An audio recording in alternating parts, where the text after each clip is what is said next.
افراد کو بینکوں کی ملازمت کی چھتری ملنے لگی. شہر قائد میں شہریوں کی رقم کے رکھوالے بن گئے. ضلع سینٹرل پولیس کی سیکیورٹی آڈٹ رپورٹ نے کرمنل یافتہ ورکرز کو بے نقاب کر دیا. رپورٹ کے مطابق کرمنل ریکارڈ کے حامل بینکوں میں کام کرنے والوں میں سویپرز، سیکیورٹی گارڈ اور پیغام پہنچانے والے شامل ہیں. ایف بی ایریا بلاک 2 میں قائم نجی بینک میں پیغام پہنچانے کا کام کرنے والے قاضی عبد الرشید پر جوئے کا مقدمہ درج ہو چکا ہے. لکی ون مال کے پاس قائم نجی بینک میں جونیٹوریل کے طور پر کام کرنے والے شکیل احمد پر اغوا کا مقدمہ درج ہو چکا ہے. ایف بی ایریا نجی بینک کا گارڈ گلشیر احمد پر گھوٹکی میں جوئے کا مقدمہ سامنے آیا. اجمیر نگری سیکٹر 5 نجی بینک کا گارڈ ندیم پر ڈکیتی کا مقدمہ سامنے آیا. حیدری مارکیٹ پر نجی بینک کے 2 سیکیورٹی گارڈز کا کرمنل ریکارڈ سامنے آیا. سیکیورٹی گارڈ محمد اسلم پر جوا جبکہ سیکیورٹی گارڈ راجہ کھوسو پر عورت کی عزت پر ہاتھ ڈالنے کا مقدمہ سامنے آیا. نارتھ نازم آباد کے نجی بینک کے سیکیورٹی گارڈ ابراہیم پر قتل کی دھمکی، دہشت گردی کا مقدمہ درج ہے. نازم آباد نمبر 4 نجی سیکیورٹی گارڈ عدنان پر غیر قانونی اسلحے کا مقدمہ سامنے آیا. نازم آباد 3 نمبر نجی بینک میں پیغام پہنچانے والے محمد کاشف پر قبضہ، جال سازی اور فراڈ کا مقدمہ درج ہے. S S P central Zeeshan Shafiq کی ہدایت پر ضلع سینٹرل کے تمام بینک کا سیکیورٹی آڈٹ کرایا تھا. سیکیورٹی آڈٹ میں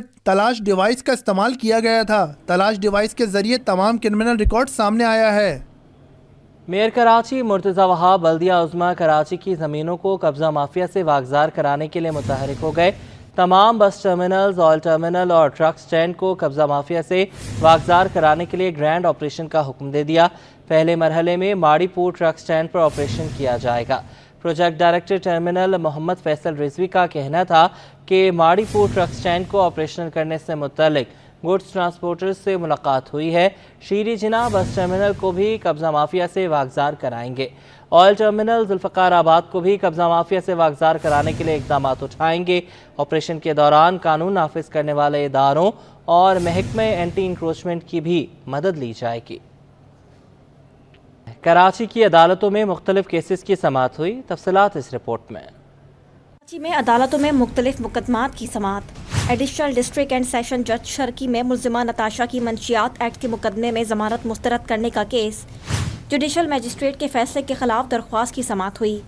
عدالت نے تفتیشی افسر کو قاتل سمیت طلب کر لیا.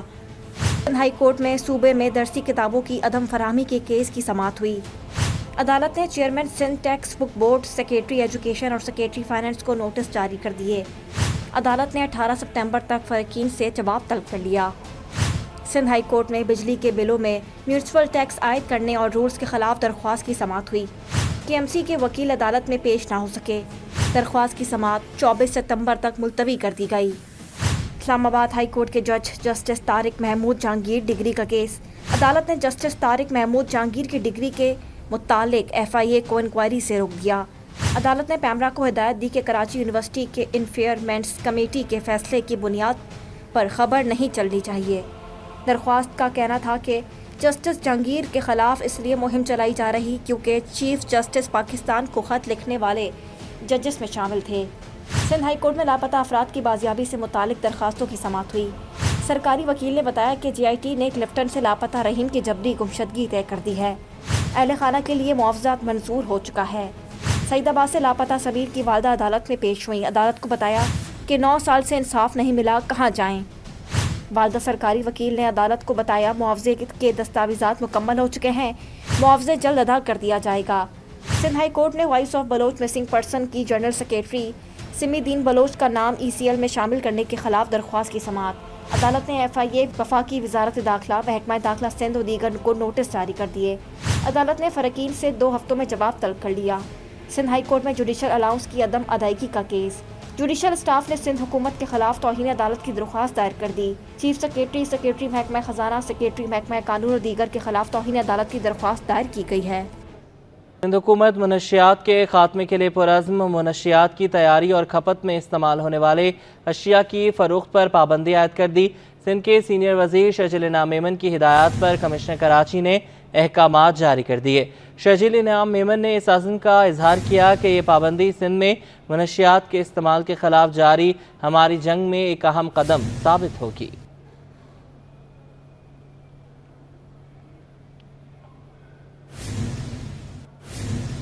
محکمہ موسمیات نے جدید سرویلنس ریڈار خریدنے کا فیصلہ کر لیا۔ 300 آٹومیٹک ویدر اسٹیشنز کی تنصیب ملک کے مختلف شہروں میں کی جائے گی۔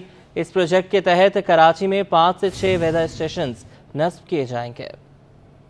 موسم کی پیش گوئی اب ہوگی مزید جدید طریقے سے۔ محکمہ موسمیات نے جدید ریڈار خریدنے کا فیصلہ کر لیا، جبکہ 300 آٹومیٹک ویدر اسٹیشنز کی تنصیب ملک کے مختلف شہروں میں کی جائے گی۔ محکمہ موسمیات کے جدید آلات ورلڈ بینک کے تعاون سے نصب کیے جائیں گے۔ آٹومیٹک ویدر اسٹیشن سے موسمیاتی صورتحال کی مانیٹرنگ مزید بہتر انداز میں ہو سکے گی۔ چیف میٹرولوجسٹ سردار سرفراز کا کہنا ہے کہ اس پروجیکٹ کے تحت کراچی میں 5 سے 6 آٹومیٹک ویدر اسٹیشن نصب کیے جائیں گے۔ آٹومیٹک ویدر اسٹیشن اب جیسے کہ آپ نے بتایا کہ 300 انسٹال ہوں گے پورے پاکستان میں۔ ورلڈ بینک کا ایک پروجیکٹ ہے، ورلڈ بینک فنڈڈ پروجیکٹ، اس کے تحت ہم 5 ریڈار مزید انسٹال کریں گے اور اسی طرح سے 300 آٹومیٹک ویدر اسٹیشنز ہوں گے۔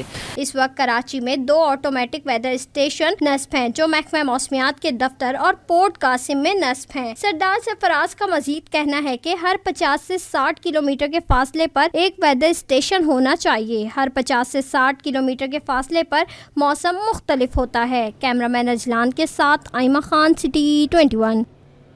سندھ سیکریٹریٹ کی شاہراہ کمال اتاترک کو عام شہریوں کے لیے کھولنا مشکلات کا باعث بن گیا۔ سندھ سیکریٹریٹ کے فٹ پاتھ موٹر سائیکلوں کی پارکنگ میں تبدیل ہو گئی۔ چیف سیکریٹری سندھ سید آصف حیدر شاہ کا نوٹس سیکیورٹی کے لیے خطرہ قرار دے کر غیر قانونی پارکنگ ختم کرنے کا حکم دے دیا۔ چیف سیکریٹری سندھ کے حکم کے بعد محکمہ جنرل ایڈمنسٹریشن اور کوارڈینیشن نے تحریری حکم نامہ جاری کر دیا۔ حکم نامے میں لکھا گیا کہ سندھ سیکریٹریٹ کے اندر موٹر سائیکلوں کے لیے الگ سے پارکنگ کی جگہ مختص ہے۔ اس کے باوجود سندھ سیکریٹریٹ کے سامنے فٹ پاتھ پر غیر قانونی موٹر سائیکلوں کی پارکنگ بنائی گئی ہے۔ کراچی میں انسداد پولیو مہم جاری۔ مہم میں 27 لاکھ سے زائد بچوں کو قطرے پلانے کا ہدف۔ کراچی میں 5,24,000 سے زائد بچوں کو قطرے پلائے گئے۔ کمشنر کراچی نے ضلع جنوبی میں انسداد پولیو مہم کا جائزہ لیا۔ ضلع جنوبی میں 49,408 بچوں کی ویکسینیشن۔ پولیو مہم 15 ستمبر تک جاری رہے گی۔ کراچی میں انسداد پولیو مہم جاری ہے۔ مہم میں 27 لاکھ سے زائد بچوں کو قطرے پلانے کا ہدف۔ کراچی میں 5,24,000 سے زائد بچوں کو قطرے پلائے گئے۔ کمشنر کراچی نے ضلع جنوبی میں انسداد پولیو مہم کا جائزہ لیا۔ ضلع جنوبی میں 49,408 بچوں کی ویکسینیشن۔ سندھ گورنمنٹ اسپتال لیاقت آباد کی ایمرجنسی 6 ماہ بعد بھی غیر فعال۔ دھماکہ ہونے اور آگ لگنے کے باعث ایمرجنسی کو بند کیا گیا تھا۔ ایمرجنسی کو عارضی طور پر بچوں کی ایمرجنسی میں شفٹ کیا گیا تھا۔ بہتر سہولتیں میسر نہ ہونے پر مریض دیگر اسپتال ریفر ہو رہے ہیں۔ ایم ایس ڈاکٹر عتیق الرحمان کا کہنا تھا کہ محکمہ ورکس اینڈ ڈپارٹمنٹس کو خط لکھ دیا، فنڈز ملیں تو ایمرجنسی میں ترقیاتی کام شروع ہو جائے گا۔ کراچی میں ایتھوپیا کے نئے قونصل خانے کی افتتاحی تقریب۔ ایتھوپیا کے ایمبیسڈر جمال بیکر عبداللہ کا کہنا ہے کہ پاکستان اور ایتھوپیا کے درمیان ثقافتی ہم آہنگی اور دوستانہ تعلقات کو مضبوط کرنے کے لیے کوشاں ہیں۔ سید زبیر راشد کی رپورٹ۔ ایتھوپیا کا پاکستان کے ساتھ 2 طرفہ تعلقات کو مضبوط بنانے کا عزم، مٹی سے جڑی داستان اور لوک ورثے سے بھرپور ثقافت کا حامل ایتھوپیا کا کراچی میں نئے قونصل خانے کا افتتاح کر دیا گیا۔ ایتھوپیا کے سفیر جمال بیکر عبداللہ کی جانب سے فیٹا کاٹنے پر دونوں ممالک کے ترانے بھی پیش کیے گئے۔ جمال بیکر عبداللہ نے بتایا کہ 2 طرفہ تعلقات کو مضبوط بنانے میں ثقافتی سرگرمیوں کا تبادلہ ناگزیر ہے۔ ایتھوپیا اپنے ہی بنائے کیلنڈر پر عمل درآمد کرتا ہے۔ And the opening of Ethiopian embassy here, consulate here is very, will work to strengthen the two already flourishing relationship between the two nations, especially between Karachi, Sindh and my country. Sindh is, as we know, it is one of the hub and it is one of the civilization, root of civilization of this country. And Ethiopia is also never been colonized and we have a lot in common. Ethiopia کے اعزازی قونصل general ابراہیم خالد کا کہنا تھا کہ Ethiopia کو پاکستان میں پہلے کوئی نہیں جانتا تھا۔ ایتھوپیا بجلی کا ایکسپورٹر ہے۔ وہاں کی ایتھوپیا بجلی کے منصوبوں سے متعلق پاکستان کو وسائل فراہم کر سکتا ہے۔ پرائیویٹ کاروباری لوگ تھے جو گئے ایتھوپیا, انہوں نے جا کے ایکسپلور کیا, انہوں نے دیکھا کہ وہاں کیا اپرچونیٹیز ہیں, ٹریڈ کے حوالے سے بھی, انویسٹمنٹ کے حوالے سے بھی. میں آپ کو یہ بتاتا چلوں کہ ایتھوپیا ان واحد ملکوں میں سے ہے دنیا کے جن کے پاس 4 سینٹ کی بجلی ہے, تو بہت سستی بجلی, رینیویبل الیکٹرکسٹی ہے. اور آپ یہ بات دیکھیں کہ یہ ایتھوپیا جو ہے وہ بجلی ایکسپورٹ کرتا ہے. کونسلیٹ کی افتتاحی تقریب میں سماجی شخصیات اور صحافیوں کی بڑی تعداد نے شرکت کی. کیمرامین شہزیب رضا کے ساتھ سید زبیر راشد, سٹی 21. انٹر بینک میں امریکی ڈالر 8 پیسے سستا ہو کر 278 روپے 62 پیسے پر بند ہوا. اوپن مارکیٹ میں بھی ڈالر 8 پیسے کمی سے 280 روپے 95 پیسے کا ہو گیا. ماہرین کہتے ہیں کہ برآمدات کی مد میں ڈالر کے انفلوز آنے کی وجہ سے روپے پر پریشر کم ہوا. اسٹیٹ بینک رپورٹ کے مطابق انٹر بینک میں ڈالر 8 پیسے سستا ہوا, جس سے انٹر بینک میں ڈالر 278 روپے 70 پیسے سے کم ہو کر 278 روپے 62 پیسے پر بند ہوا. دوسری جانب اوپن مارکیٹ میں ڈالر 8 پیسے کمی سے 280 روپے 95 پیسے کا ہو گیا. اوپن مارکیٹ میں یورو 1 روپے 58 پیسے کمی کے بعد 309 روپے 52 پیسے اور برطانوی پاؤنڈ 1 روپے 42 پیسے کم ہو کر 367 روپے 23 پیسے کا ہو گیا.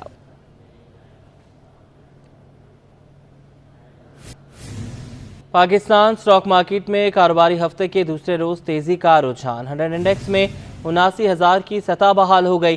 دن کے اختتام پر 100 انڈیکس 671 پوائنٹس کا اضافہ 79,286 کی سطح پر پہنچ گیا. مارکیٹ میں آج سرمایہ داروں نے شیئرز کی خریداری میں زیادہ دلچسپی دکھائی. مارکیٹ میں تیزی کے باعث بلند ترین سطح 79,335 قائم ہوئی. آج آٹو سیکٹر کے ساتھ ساتھ سیمنٹ, آئل اینڈ گیس اور فارماسیوٹیکل سیکٹر میں زیادہ تیزی ریکارڈ کی گئی. عالمی مارکیٹ میں سونے کی قیمت میں $10 کا اضافہ. مقامی سطح پر ایک تولہ میں 1300 روپے اور 10 گرام سونے میں 1,114 روپے کا اضافہ ہوا. عالمی مارکیٹ میں سونا $10 کے اضافے سے $2,500 فی اونس کا ہو گیا. بین الاقوامی مارکیٹ میں سونے کے نرخ میں اضافے کے باعث مقامی سطح پر فی تولہ سونا 1300 روپے اضافے سے 2,61,700 روپے کا ہو گیا. اسی طرح 10 گرام سونا 1,114 روپے اضافے کے بعد 2,24,365 روپے پر جا پہنچا.